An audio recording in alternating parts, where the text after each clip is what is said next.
listen. Elvish runes from snail lines glisten. Friends are gone, but they're not missing, and embers softly glow. All is quiet. Dogs start barking. A slow white ship looks for parking. And graffiti artists halt their marking as flames start to flicker. Empty bedrooms, solemn yearning. Schoolrooms fill, but rare the learning. Broken wheels keep on turning, and the crackling grows louder. Morning light and bells are ringing. Radios cackle with tuneless singing. Playground swings with no one swinging, and the roaring comes to life. Noontime darkness, ashes falling. Children crying, women calling, tempers flashing, cars are stalling, the inferno rages on.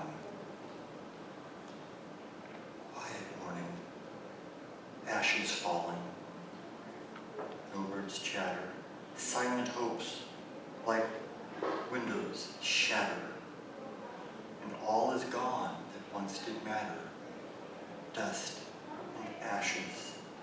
Tears.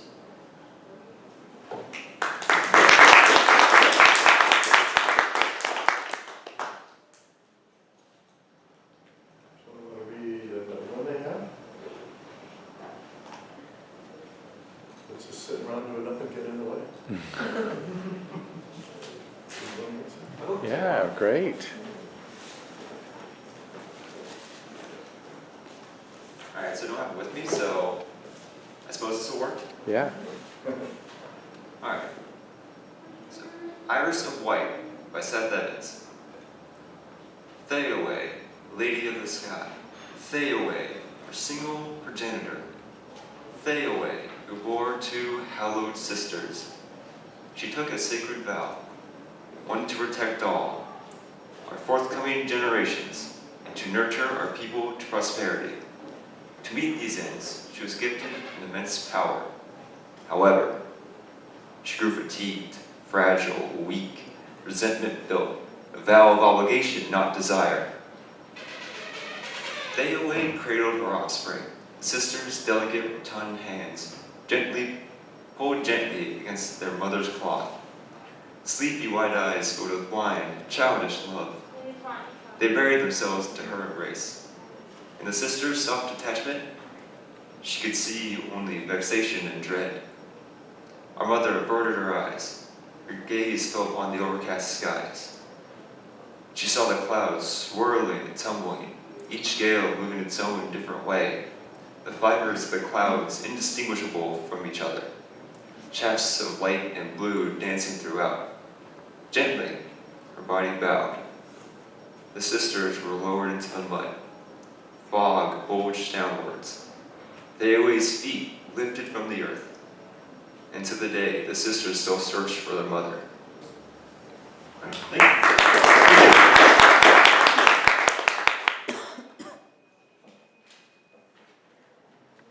Stephanie, would you like to read your sonnet? Oh, that'd be awesome. I Please. guess. I wasn't planning on reading it. Oh, that'd be great.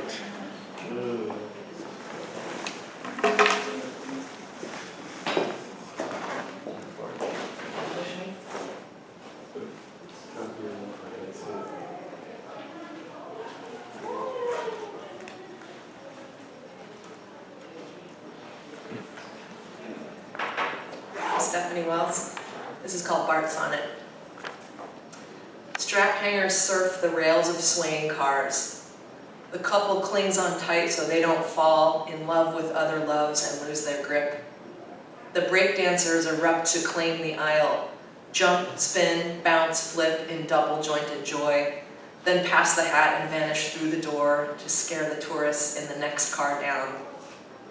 The riders focus lapwards on their screens, dully unfazed by darkness or the squeals and smells and jolts of rundown aging trains.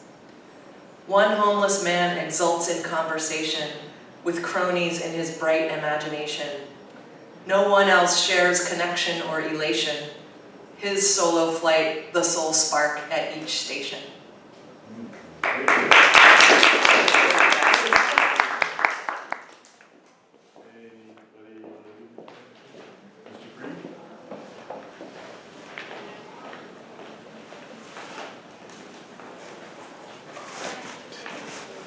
So this is a poem that I wrote as a persona poem, but it's more of like a riddle poem, how it turned out.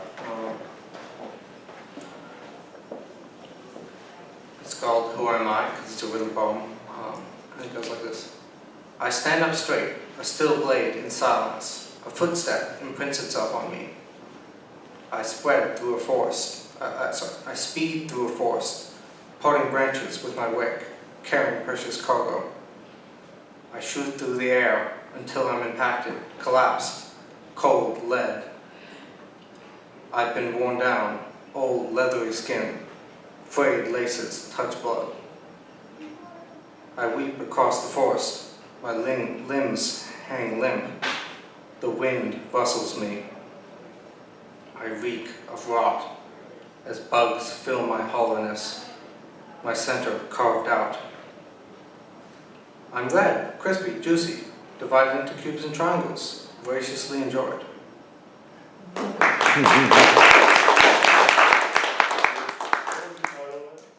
just went with Who Am I? Because it's with a riddle poem theme.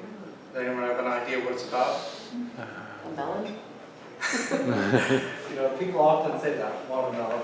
Oh, Yes, it is watermelon? it's not. Oh, it's not. Watermelon. Not at all. I like that. Okay. Some people's first thought is watermelon, some Well, I can just say the poem is about a deer, and it goes through chronological order of events that happen to this deer. Where it's standing there, and then it hears a footstep, and then it's running through the forest and gets shot, and dies, and then gets food. Thank you. So interesting. This is a work poem. The title is Channeling Lady M. I know not where it came from, yet it's appeared on my favorite. Must be removed. How is the question? I won't panic. I have a secret. What if it fails? A smidgen should suffice, although be bold, add more. Relax, don't rush. Wait, patience is the virtue. Whatever you do, don't rub. With fingers crossed and eyes and toes, cool, clear water streams over and through, waiting. Tick, tick, tick. Damn. A blood-red splotch persists, a shadow of itself. 'Tis not blood, only red wine. Yet here's the spot. Out, I say, this won't do. Silent petition sent to the heavens, marked urgent. Hygeia and sisters, save my frock. My prayer answered in the nick of time. Knock, knock, knock. My sisters arrive, weird as they may be, signaling silvered moon eclipse, our fate to dance the night away. Note to self, wash whole dress tomorrow.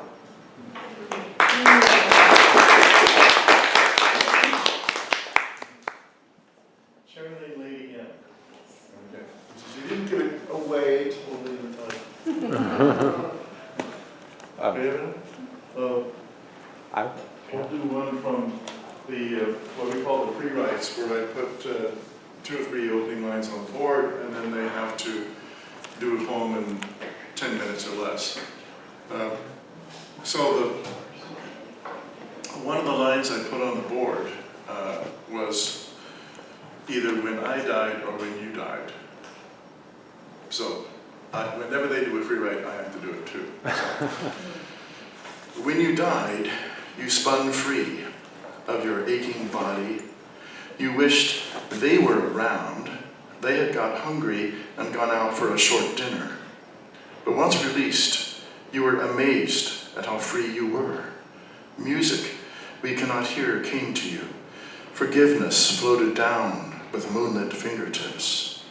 Then I had a dream months later, a beautiful lake in the woods. Celtic fairies were there and told me you had not died. They had taken you here.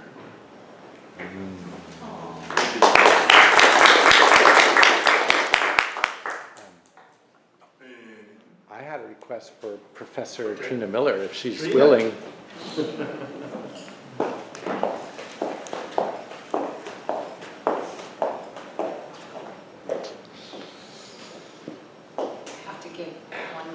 Backstory, which is there's a wonderful poem by Tom Wayan called Did I Miss Anything? A teacher responding to a student asking this question. So I decided to try and channel the student's perspective of a teacher's question. Do you have any questions? Question frequently asked by instructors after lecturing to a class. No, I understood everything perfectly after hearing it only one time. Yes, but I need a little more time to identify what I don't understand. No, I am so dazzled by your brilliance that I am dumbstruck and unable to form even rudimentary thoughts. Yes, but since no one else is raising her hand, I would look like a complete moron if I did. No, with you for a lecturer, it seems as if angels descended from on high to transmit the secret of the cosmos and reveal to us divine wisdom in this life and the hereafter. This is the last class I will ever need to feel sublimely educated. Yes, but I can tell that you want to move on to the next concept and that my questions would only interfere. No, I am still stuck on what you said at the beginning of the lesson. Yes, but I sense that you want us to already understand what you just explained, and my questions would only belie your sense of accomplishment. This is not the first time I have responded with silence, but if you asked me a different question, you just might find out what I really need to know.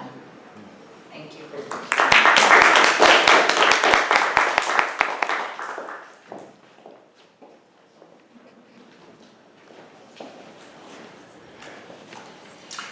All right then. So thus we complete the first college hour poetry reading and hope to have some more as time goes by. Yes? Professor Bonnie Bornstein brought chips and guacamole and grapes to celebrate.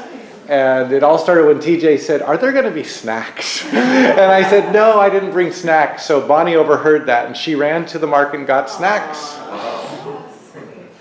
Well, thank you. And if you don't have one of those books from the Lit Club, get one on the way out. Trina, do you want to say anything about the Lit Club? Sure. Because we have some people that might want to be in it here.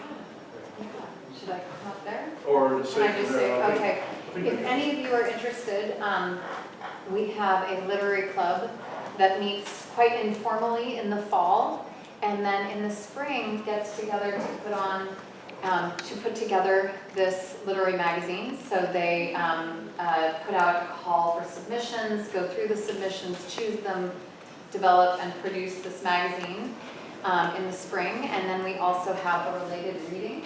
And so people are invited to come and read their work. And so this, what some of us were reading was from last spring's magazine, and which we'd love for you to take a copy of. And we hope that any of you will consider submitting, maybe even consider being a part of the literary club if you'd like to be part of putting this together. So, we're going to have fun meetings with creative exercises. Oh yes, sure. Absolutely. Whatever the students want to do. So if you're interested, let me know. You can ask for my email after this, and I'm happy to talk to anyone who's interested. Thank you. Thank you. Thank you for coming and thank you for participating. Yes, well done. Good job. Have some snacks. If you haven't signed in yet, you could sign in just so that Calm Hour folks know how many people attended. They're trying to get a sense. Thank you for filming things. Oh, yeah, I'll post it on YouTube, in the next week or so. Yeah. Yeah.